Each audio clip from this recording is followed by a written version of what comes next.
ஹல்லேலூயா. கர்த்தருக்கு ஸ்தோத்திரம். அப்போஸ்தலர் நடபடிகள் இன்றைய செய்திக்காக 19ஆம் அதிகாரம் நாம் எடுத்துக்கொள்வோம். அப்போஸ்தலர் நடபடிகள் 19ஆம் அதிகாரம் 2ஆம் வசனத்திலிருந்து வாசிங்க. நீங்கள் விசுவாசிகளான போது பரிசுத்த ஆவியை பெற்றீர்களா என்று கேட்டான். அதற்கு அவர்கள், பரிசுத்த ஆவி உண்டென்பதை நாங்கள் கேள்விப்படவே இல்லை என்றார்கள். ஹல்லேலூயா.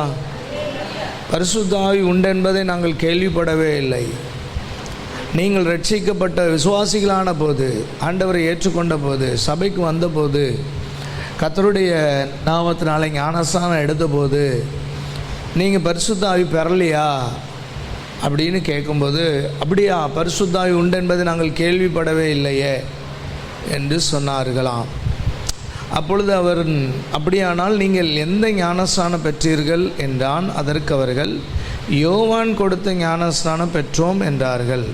அதற்கு பவுல், யோவான் தனக்கு பின் வருகிறவராகிய கிறிஸ்து இயேசுவில் விசுவாசிகளாக இருக்க வேண்டும் என்று ஜனங்களுக்கு சொல்லி மனந்திரும்புதலுக்கு ஏற்ற ஞானஸ்நானத்தை கொடுத்தானே என்றான். இதை கேட்டபோது அவர்கள் கர்த்தராகிய இயேசுவின் நாமத்தினாலே ஞானஸ்நானம் பெற்றார்கள். அல்லாமலும் பவுல் அவர்கள் மேல் கைகளை வைத்தபோது பரிசுத்த ஆவி அவர்கள் மேல் வந்தார். அப்பொழுது அவர்கள் அந்நிய பாஷைகளை பேசி தீர்க்க தரிசனம் சொன்னார்கள். அந்த மனுஷர் எல்லாரும் ஏறக்குறைய 12 பேராக இருந்தார்கள். ஹல்லேலூயா. கர்த்தருக்கு மகிமை உண்டாகட்டும். இங்கே திருச்சபைக்கு இந்த நாட்களில் தேவையான ஒரு விஷயத்தை அங்கே ஆண்டவர் எழுதி வைத்திருக்கிறார். சரித்திரமாக நடந்த சம்பவத்தை. பவுல் அப்போஸ்தலன் எபேசு பட்டணத்துக்கு வர்றாரு. வரும்போது அங்கே விசுவாசிகளாக இருக்காங்க, ஆனால் பரிசுத்த ஆவி பெறலை. பரிசுத்த ஆவியை ஏன் பெறலை இவங்க அப்படின்னு பவுலுக்கு ஒரு கேள்வி. ஆனால் விசுவாசி இருக்கிறாங்க, பைபிள் வாசிக்கிறாங்க, ஜெபிக்கிறாங்க, எல்லாம் ஆக்டிவிட்டீஸ் எல்லாமே சர்ச்சோடைய ஆக்டிவிட்டீஸ் அப்படியே பர்ஃபெக்டாக இருக்குது. பட் இவங்க பரிசுத்த ஆவி மற்றும் பெறவில்லை. ஏன் பெறவில்லை என்று சொல்லி அவருக்கு ஒரு கேள்வி. இன்றைக்கி உங்களுக்கும் இந்த வார்த்தை பொருந்தும். உங்களில் எத்தனை பேர் பரிசுத்த ஆவியை பெற்றீர்கள்? அப்படி நான் கேள்விப்படவே இல்லை. ஞானஸ்நானத்தை பற்றி எனக்கு தெரியும், அதனால் ஞானஸ்நானம் எடுத்துட்டேன், அது ஓகே. ஆனால் பரிசுத்த ஆவியை பெறணுங்கிற ஒரு கான்செப்டே எனக்கு தெரியாதே. பரிசுத்த ஆவிக்காக ஜெபிக்கணுமா? பரிசுத்த ஆவியானவர் பெறலைன்னா ஒன்றும் இல்லையா? பெற்று தான் ஆகணுமா? எதுவுமே தெரியாது எனக்கு அப்படிங்கிறது நிலைமையில் தான் அவங்க இருந்தாங்க. உங்கள் முன்னாடி நிற்கிற நான் ஞானஸ்நானம் லேட்டாக எடுத்தேன், ஆனால் பரிசுத்த ஆவி சீக்கிரம் பெற்றுக்கொண்டேன். ஏன்னா ரொம்ப இம்பார்ட்டண்டானது இந்த புதிய ஏற்பாட்டு காலத்தில் அவசியமானது பரிசுத்த ஆவியானவரை பெற்றுக்கொள்ளுதல். பரிசுத்த ஆவியானவரை பெற்றுக்கொள்ளாத பட்சத்தில் நாம் நம்முடைய வாழ்க்கையில் ஒரு முக்கியமான பகுதியை நம்ம இன்னும் போய் அடையலை, ரீச் ஆகலை அப்படின்னு அர்த்தம். அவர் இல்லைன்னா உங்களால் பாவத்தை ஜெயிக்க முடியாது. பிசாசுனுடைய வஞ்சகங்கள் உங்கள் கண்களுக்கு தெரியவே தெரியாது. உங்களை சேதப்படுத்த வருகிற காரியங்களை நீங்கள் அறியாமலே போயிடுவீங்க.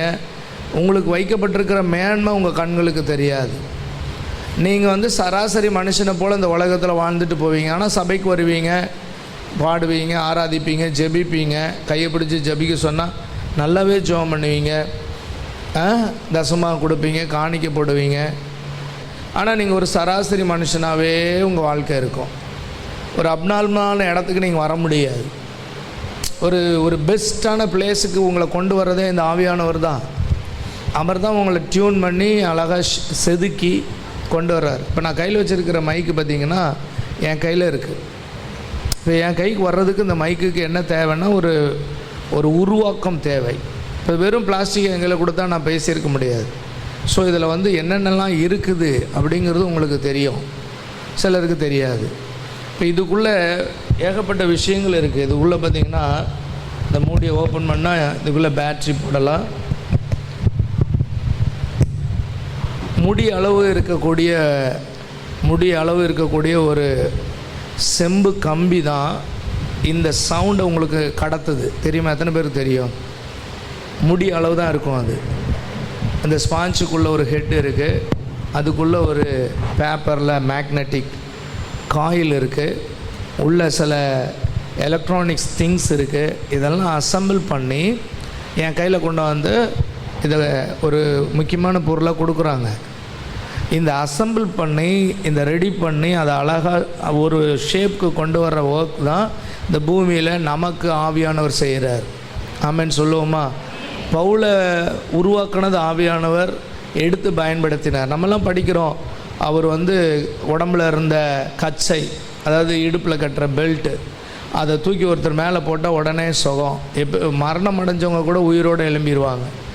பல தரப்பட்ட தேவதாசர்கள் வல்லமையாக பிரகாசிச்சிருக்காங்க. அதுக்கு என்ன காரணம்னா பரிசுத்த ஆவியானவர். ஆமென் சொல்லுவோமா? அவங்கள உருவாக்குனது ஆவியானவருடைய. நிறைய கிறிஸ்தவங்க அவர் கையில் தன்னை ஒப்பு கொடுக்கவே மாட்டாங்க. அபிஷேகம் பெறாமல் இருக்கிற ஒரு கூட்டம் இருக்குது. பரிசுத்த ஆவியை பெற்றும் பிரயோஜனம் இல்லாமல் வாழ்க்கையை ஒழுங்காக ஓட்ட தெரியாமல் ஓட்டுற ஆள் இருக்கா. ஏன்னா அவர் கையில் 100% இவங்க சப்மிட் பண்ண மாட்டாங்க, ஒப்பு கொடுக்க மாட்டாங்க.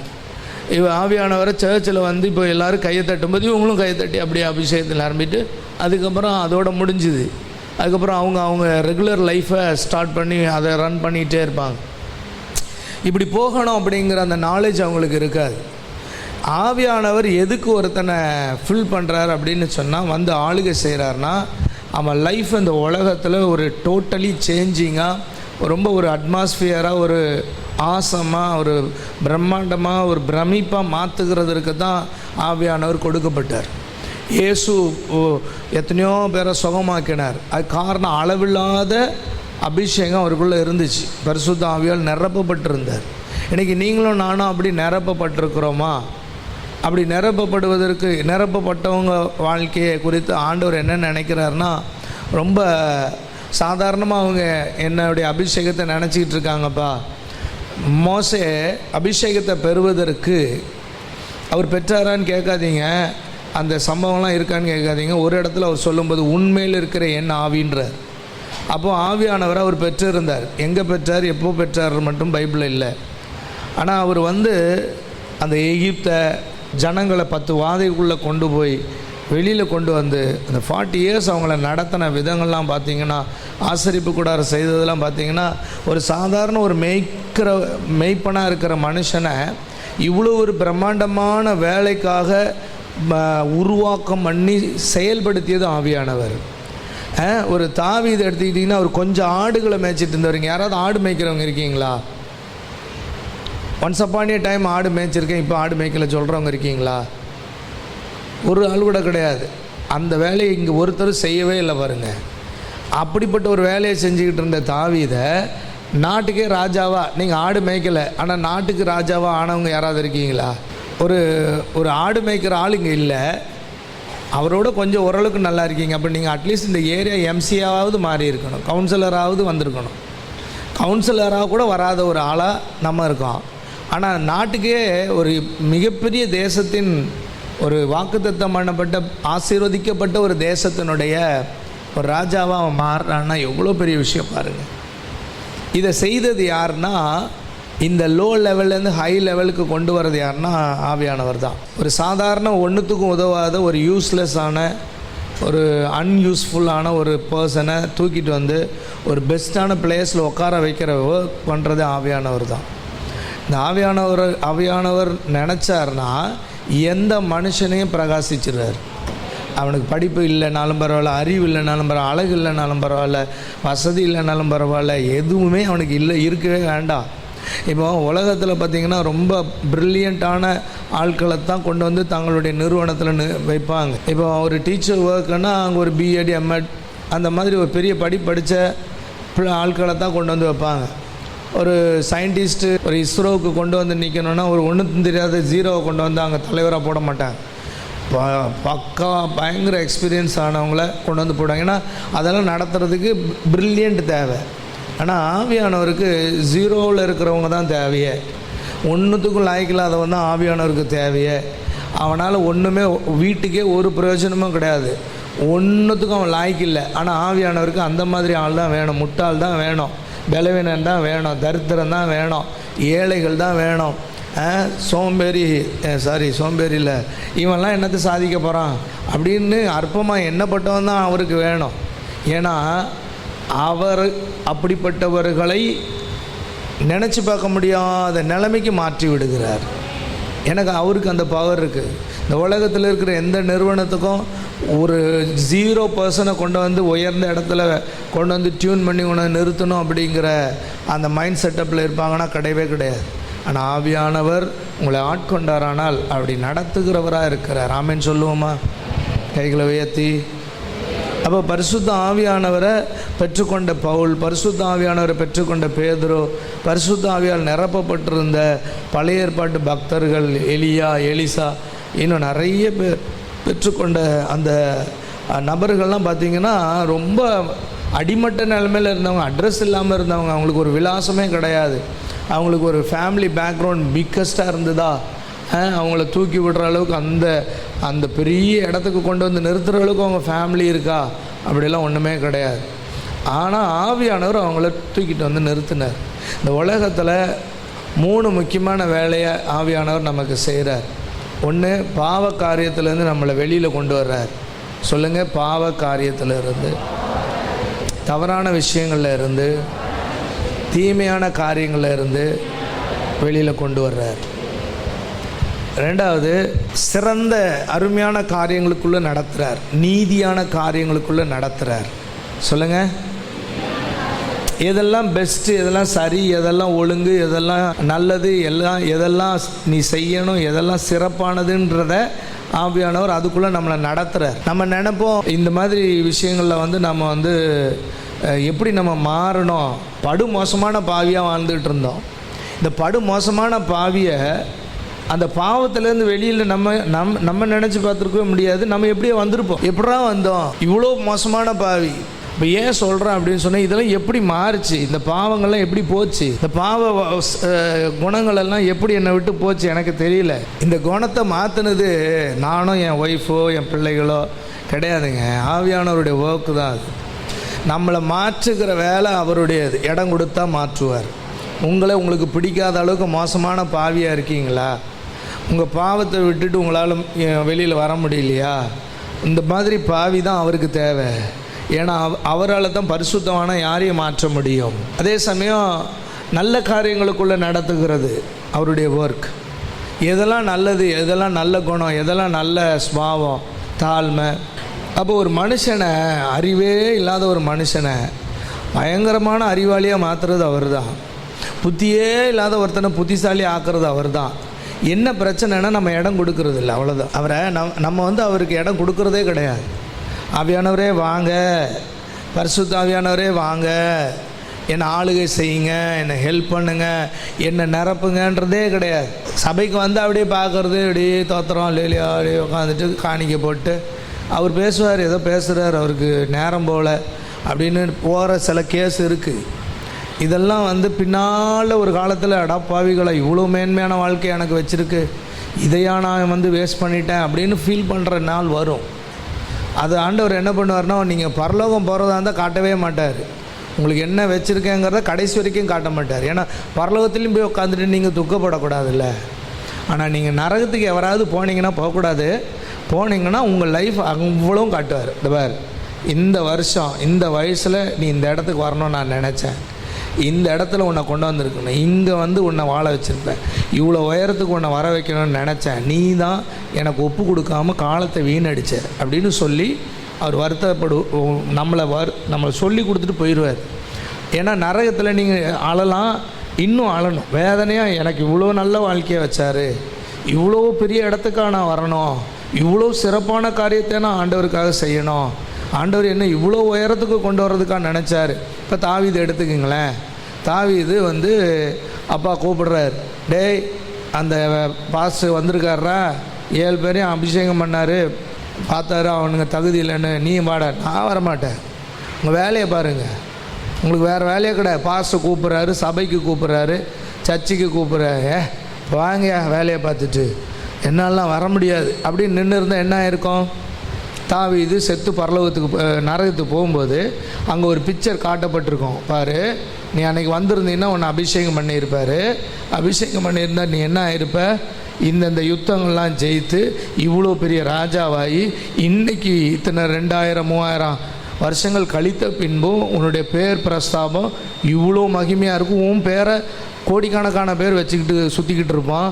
உன் பேரை அவன் வச்சுக்கிட்டு இருப்பான். அவ்வளோ பெரிய பெஸ்ட்டான ஒரு இடத்துல உன்னை கொண்டாந்துருந்தானே தாவீது என்ன பண்ணியிருப்பான்? அழுதுகிட்டே இருந்திருப்பான். இவ்வளோ பெரிய மேன்மையை எனக்கு கொடுக்குறேன்னு நீங்கள் நினச்சிங்க, வேஸ்ட் பண்ணிட்டேனே ஆண்டவரே, ஐயோ நான் வேஸ்ட் பண்ணிட்டேனேன்னு சொல்லி ஃபீல் பண்ணியிருப்பான். இன்னும் அழுதுகிட்டே தான் இருந்திருப்பான். ஆனால் இப்போ தாவீது கம்பீரமாக பரலோகத்தில் இருக்கான்.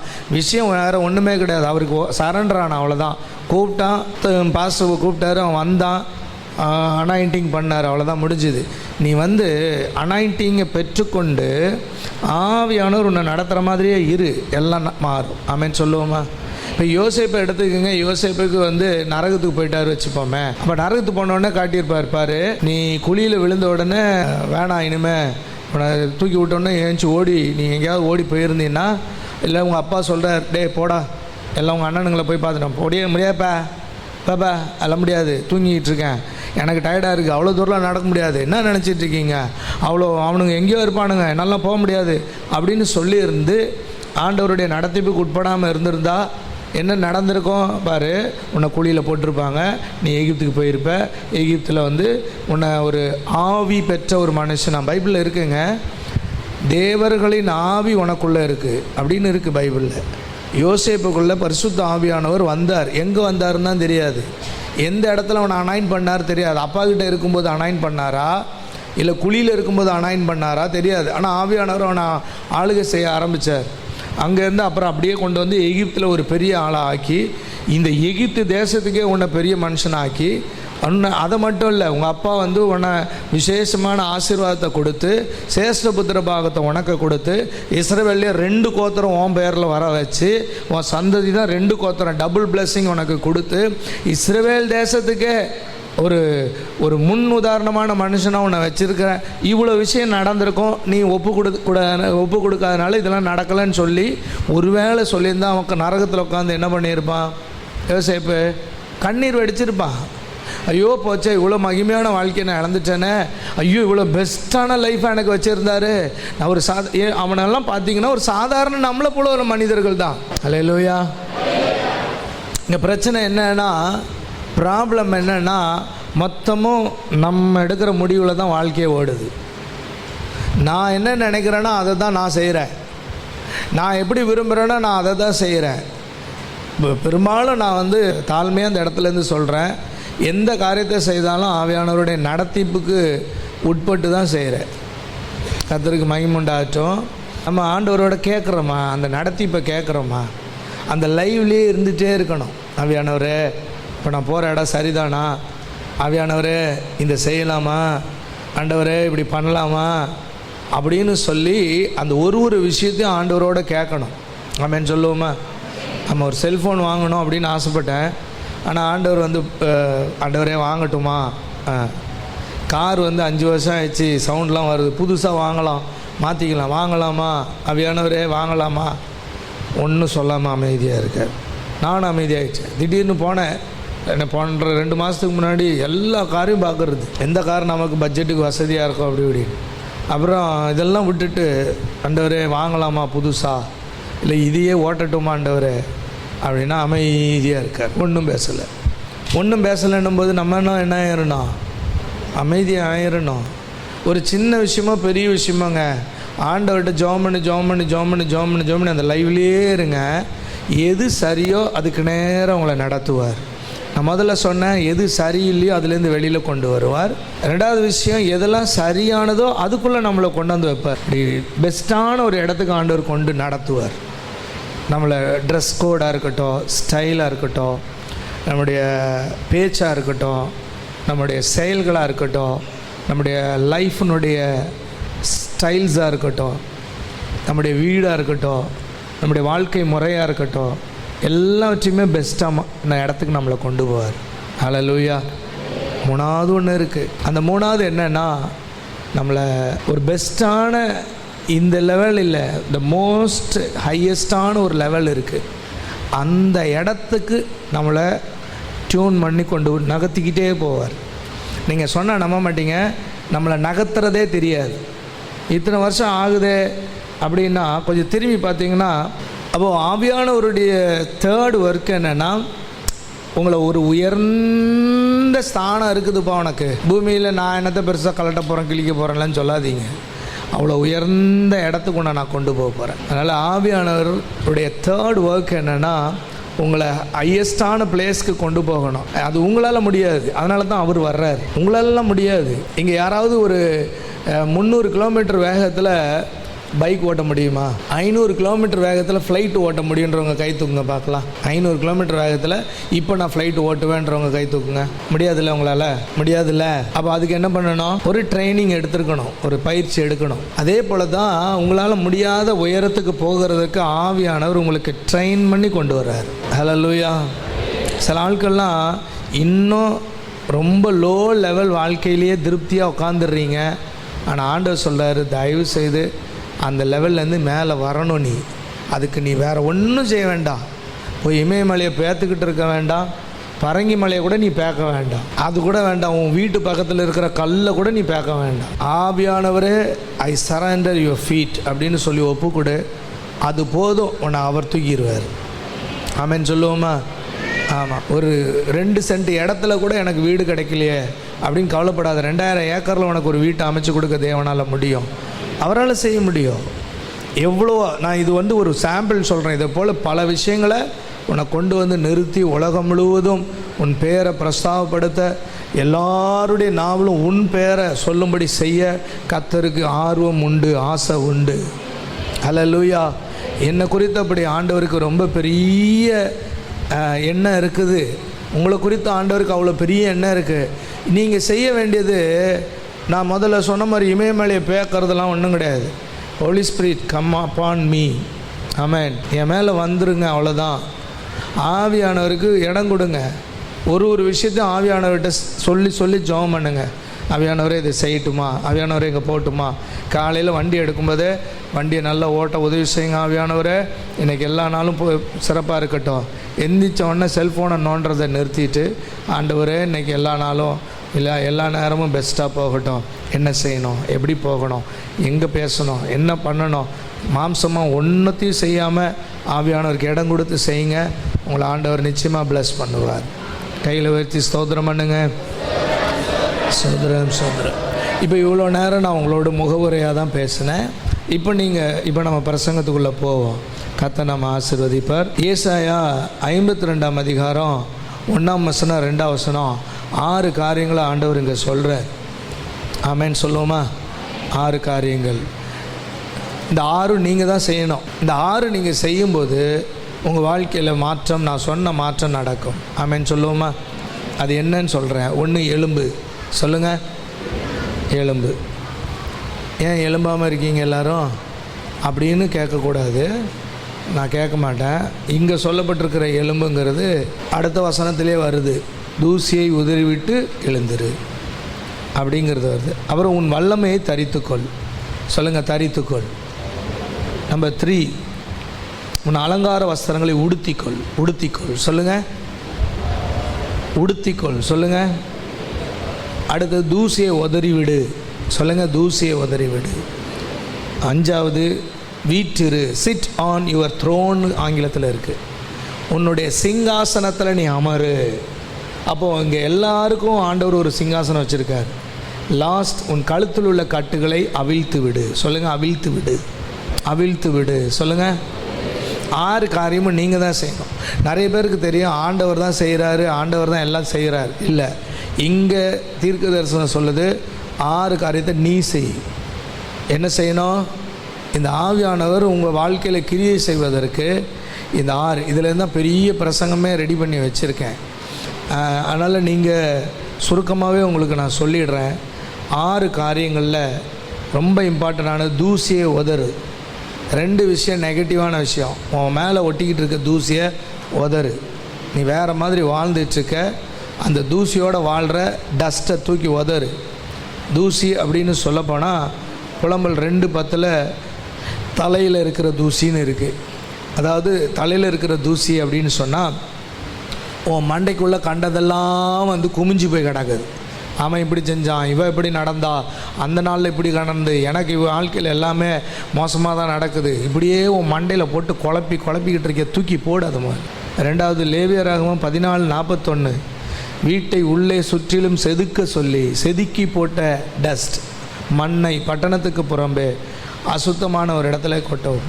உன் பழைய வாழ்க்கையில் உன்னை ஆண்டவர் செதுக்கிறதுக்கு சொன்னார் பாரு, அந்த தேவையில்லாததெல்லாம் தூக்கி போடு.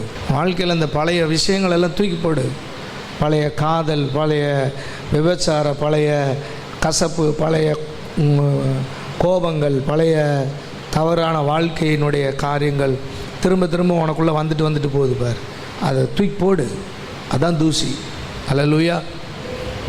ஆமாம், பழைய வாழ்க்கையோட புதிய வாழ்க்கையை இணைக்க முடியாதுன்னு இயேசு சொன்னார்.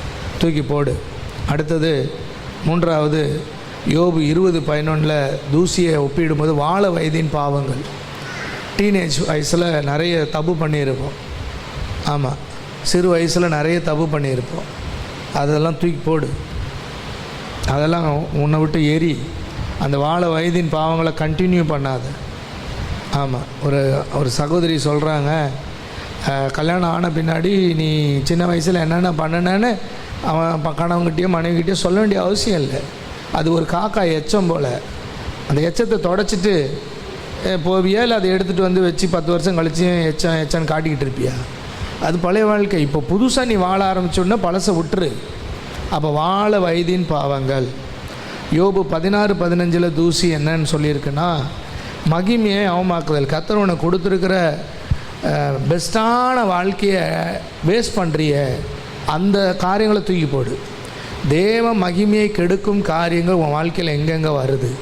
அது தூக்கமாக இருக்கலாம், சோம்பேறித்தனமாக இருக்கலாம், நிர்விசாரமாக இருக்கலாம், பொய்யாக இருக்கலாம், அல்லது சபைக்கு வராமதாக இருக்கலாம், பண ஆசையாக இருக்கலாம்.